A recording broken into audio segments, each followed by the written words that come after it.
Welcome to Stars Launch Pod, where we chat with innovators who are overcoming challenges, pushing boundaries, and collaborating to make space more accessible and sustainable for humanity, one launch at a time. It's one small step for man. Here's your host, Susan Wise. Hi, and welcome to STARS LaunchPod, Space, Technology, and Research Sciences, brought to you by starsciences.org, where we connect, collaborate, and accelerate. I'm your host, Susan Wise, and thrilled to have with us today is Zahir Ali from the University of Central Florida, yay, a respected expert on space technology and policy, an agilist, leader, technologist. He is now program director of space commercialization and strategy, as well as being partner with Space Outcomes LLC, co-founder of Position Incorporated, a partner at New Space Finance, and until recently, professor of practice at Thunderbird School of Global Management, which is part of ASU. Zahir, thank you so much for joining us today on the podcast. Thanks so much for having me. It's a great way to start the year, and it's going to be a really exciting year for space. It certainly is. You have such an amazing background. I'd like for you to first expand on that just a little bit, if you would. And then I'd like to hear kind of what you're up to as far as working to further the space industry and what you're doing.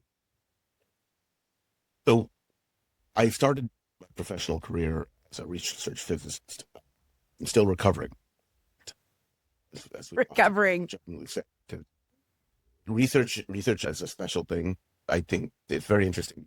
In general, I believe people who don't do research don't quite understand what it means to work on something.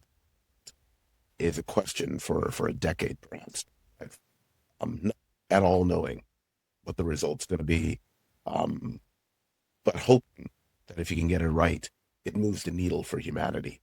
So I did that for a while. Turns out I was a better manager than the researcher. So, taking the management lobotomy as I think I'm going into program management and that, and enabling my colleagues who are really, really good to do what they do best, which is, innovate, investigate what nature can do. And so, worked in things like nuclear weapons, nuclear non-proliferation, some fundamental materials science, quantum science. Across the board, my personal expertise is in building instruments. So if it radiates, I can measure it for you. Okay. That's what I know how to do. I've also spent 15,000 hours in the Microfab lab across time. So I'm a semiconductor engineer of sorts, even though I never really set out to be. And ended up also working heavily in plasma, working on fusion, create fusion 2 years ago. Instruments, 3 of them are on the National Mission Facility at Lawrence Livermore National. And so I had a lot of fun doing that work. But about 10 years in, had an opportunity to move up into NASA, transfer a lot of that skill set to doing other things. And it's like a lot of that has set you up for this. In a lot of ways. And the thing is, apparently in second grade, I told my mom, she said, the second grade, you told your teacher you wanted history. That was the one thing that would make your life. Now, the application process is brutal. I am, unfortunately, not Johnny Kim. Like the Marine, he's a surgeon. Yes. Like, come on, man. Well, I would say your background is pretty broad. Yeah, but so I didn't end up being an astronaut. I did get to work for NASA. That was a lot of fun. Worked on primarily the SOFIA program, which was a flying observatory. Cut up the 747, put a telescope inside, flew at night to look at stars. The idea being infrared astronomy must be done above the water vapor layer of the Earth. Even at the top of a mountain, it's still only like 80%. Right. So to get that really sweet signal, you got to get above the clouds. You got to be where it's really dark. And then worked on a variety of things, led groups that were doing data science for aviation, for airborne autonomy, put code on Astro B, the little robots that assist astronauts assess. Worked on a wide variety of other programs. A lot of fun. Very grateful for all. Then went back into kind of Silicon Valley, where I worked at high performance compute as an executive. So that's the supercomputers. I saw some of the GPU revolution. I got inside baseball on Anthropic and OpenAI back then because we were all part of it. And along the way, I had this idea that there are business degrees focused on all types of hospitality, Sure. medical administration, the usual finance, project management, etc. Nobody ever really had looked at space alone. There are a couple of aerospace, but they're heavily focused on the aviation industry, which is a great thing. Mm-hmm. And along the way, what had happened by, say, 2016, 2017, of course, is that commercial space had become a real thing for really the first time. And the break moment was, of course, Falcon 9 launch, when SpaceX proved that you could build and successfully launch and operate a launch vehicle for dimes on the dollar of what the legacy primes can charge.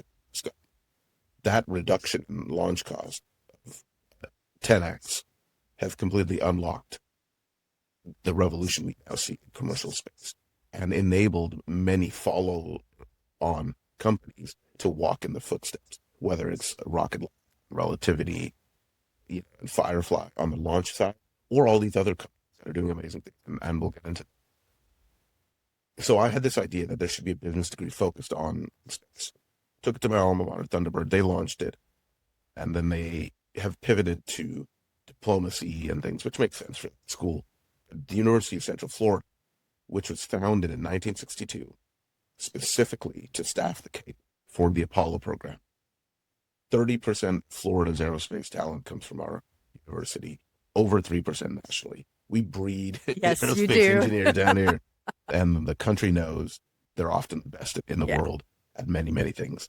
My mentor, Greg Godfrey, who's now President Trump's nominee for CFO, and Administrator Isaacman has been confirmed. He said, hey, I'm at UCF, you should come take a look. I think we should build the program the way we wanted to here. And now we've done it. We're about to launch our first cohort. We have 35 amazing students who I'm really enjoying introducing to the world here coming up. And it is the first true MBA focused on space, credited everything. Was that your aha But moment? the aha moment, I think, happened when I read the article about Luxembourg. This is several years ago. Okay. Luxembourg created a legal structure within their economic and political framework for people to own a resource mine. Why is that not humble? Yeah. Because to me, it said that, wait a minute, if a government of a small country that is yet very wealthy is going to change their economic structure to accommodate something that might. This is a tipping point moment. I think Malcolm Gladwell and all. This is the moment where there's a recognition of the reality, the trajectory of what is going to happen. Right.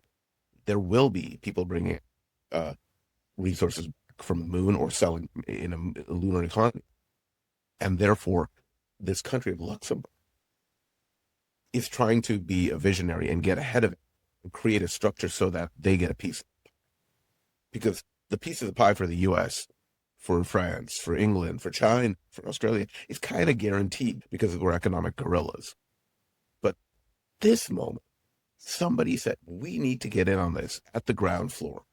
Okay, something's here. And it's not just here in the way that I grew up, where astronauts, and, I grew up with Neil Armstrong's poster in my bedroom. Same here. Right. When I finally met him, I was like, wait, he's what? I couldn't believe how not huge he was, because in my mind, the man was a giant. Yes. Right? This is Neil Armstrong, right? Same thing with Buzz. Buzz is not a big dude.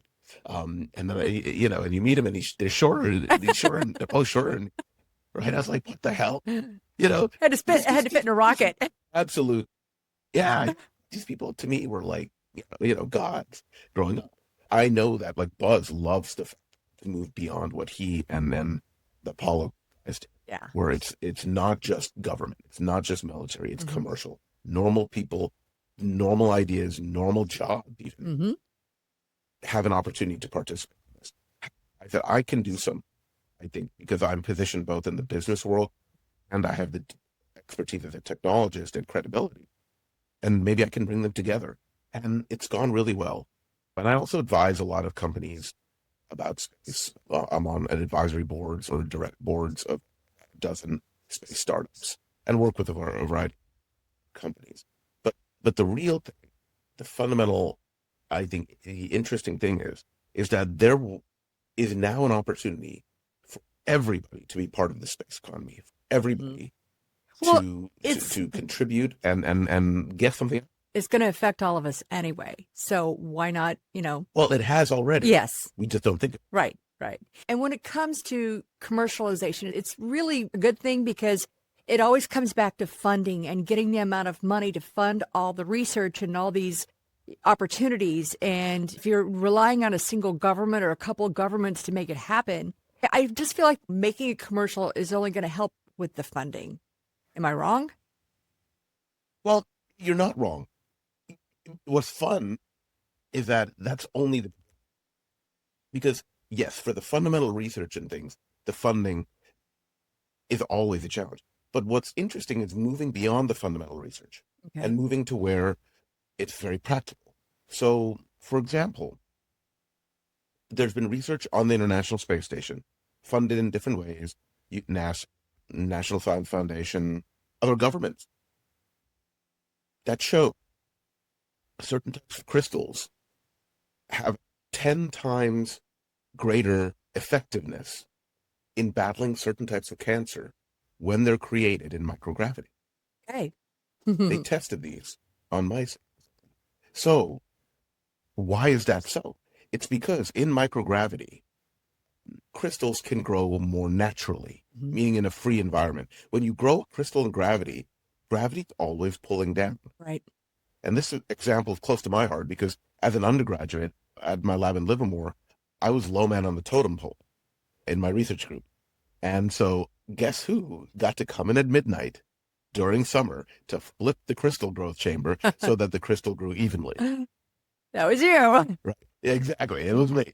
So I'd be driving myself in there, me and the janitor, flipping light on. All right, I got to get in here, flip the thing, rehook up everything, get home again at 2 a.m. You're spoiled a few nights, what would have been otherwise social evening. So crystal growth is influenced by gravity. It grows preferentially along the axis. In microgravity, it grows perfectly in all directions. So they get bigger and they're more uniform. And it turns out that makes them that much more effective.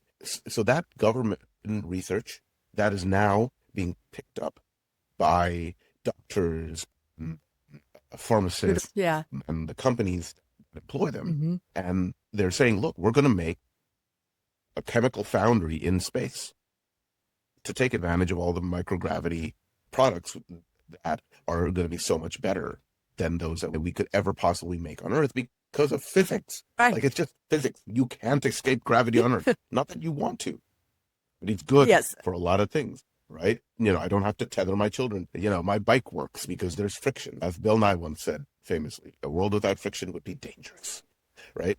But my point is that funding is now the government said, look, you've done the research. Great. You published it.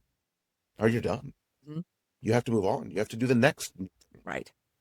But industry now picks this up and says, we're going to pour millions upon millions into this because we can sell what we're going to make for billions and billions. Right. So boom, now you have a use case for space where it's actually going to directly. It will impact all of us. Yes, it'll save lives. Yes. Absolutely. I mean, it already has, Right. right? Like I'm talking to you on a laptop. My former colleague and mentor, Glenn Edens, invented the laptop, and he invented it for NASA, right? The solar panel revolution. All of that work was done because solar panels were the only way, aside from a radiothermal generator, to power in space. Those were the two ways. Now we're imagining things. Initially, those were the only two ways. Okay. So much benefit from space. And yet people ask me, why do we go? Why do we need to? It's like, no, you got to learn more and you got to realize going to space is how we make Earth. And it is moving at light speed. It really is. It's moving forward fast. And there's a lot of things happening. But Zahir, let me ask you, what's been one of your biggest challenges? And how do you overcome it, or how did you overcome it? So there's a lot of challenges in space, Right. right? There's an old joke we spacers or space cadets say to each other and wink. Well, space is hard. It is, right? It's worse in Australia. In Australia, every animal wants to kill you. In space, the environment Just the wants to kill you. environment wants to kill you. Yeah. Yeah. It's cold. There's no air. It's hard to keep air inside of things. Actually, it's very hard. It's hard to create. It's hard to operate. We take a lot of things for granted. I remember talking to somebody, and I said, "Well, we're gonna have to mine the moon." He said, "Oh yeah, we'll get this type of vehicle and that type of. We just, it's gonna be expensive. We'll ship it up there." And I just looked at him and I said, "You do remember there's no air. Combustion doesn't work. Right. Gonna have to be a closed combustion chamber. Have to ship the oxygen too for the combustion. That's probably going to work along with. You have to think about a new way of doing this. And it was amazing to watch Faith because he'd just not thought about it. He's a mining expert, and he gets the equipment and all that. And I said also, when you can't leverage the weight of the mining rig, how do you create the right pressures and all these things? And he's like, well, we're gonna have to redesign all of it. I said, or rethink the way you do mining completely. So there is the space environment, but the other challenge I think is really big, but we're moving the needle day by day, company by company, progress by progress, founder by founder, is making space a normalized investment class. And Right. why is that such a big deal? These are funny words, normalized investment class. What am I talking? Well, today, grandma will ask me, "Hey, how do you think my Microsoft stock is doing?" Now, she is a very smart woman, master's in literature and then working in sales for many decades, right? She's not a tech person, but she understands she can invest in Cisco, she can invest in Microsoft. So it's not just, speculators, but retail, normal people, which means that it's pervasive, right? Software, IT, the internet is something that people look and say, I can derive value from this. I can create wealth for myself, my family. I can make money. I can be part of this economy in some way. It's actually kind of happening You gotta mix. organically, because it's becoming so popular and it's like, well, this does affect my Yes. life. Right. Yeah, but you're right. And that's the fun thing. But it seems like, but it's actually taken sustained effort over 20 plus years. Right. Well, that's true. And yeah, because back when Diamandis announced the X Prize at Mojave Airport, and Branson was just standing there, heard it, and walked up and said, "I'm going to buy 2 of these vehicles from Burt Rutan, and we're going to." They literally had the T-shirts printed up near there, impromptu, to launch Virgin Galactic. From when that happened to when Elon called up the governor, called his meeting of experts, to when the Air Force finally awarded him that contract, which saved SpaceX because they were like a week away from bankruptcy, and using the contract, Elon called up all these investors. To today, the way that investors, people think about space has completely changed. Back then, it was like, what are you talking about? How do you invest in space? This is a government thing, right? To, hey, I would really like to be part of the SpaceX IPO. That is 27 years in the making. And the challenge continues. We need hedge funds. We need the institutional fund. We need the teachers unions and the steelworkers unions with their pension funds to invest in the space economy and view it as a real and safe, stable part of our fabric of our civilization. And we're getting there. We really are. I think we're about 5 years away. By the end of this decade, space will be viewed the way that technology was viewed about 2005. It's part of the And I norm tell and people it's right now, not going away. Yeah. Right. Yeah. and then if anything, it's a place to take an opportunity. It's a place to take a little calculated risk with your money, with your time, with pretty significant upside, if it works out. But what I'm also really excited about, and what has been a challenge, is to change the way people think about how we're going to have to create our workforce to support. Yes. And it's interesting because there's people in all different areas that might not think that theirs would overlap into the space industry, which actually it does, and they just don't Yes. realize it.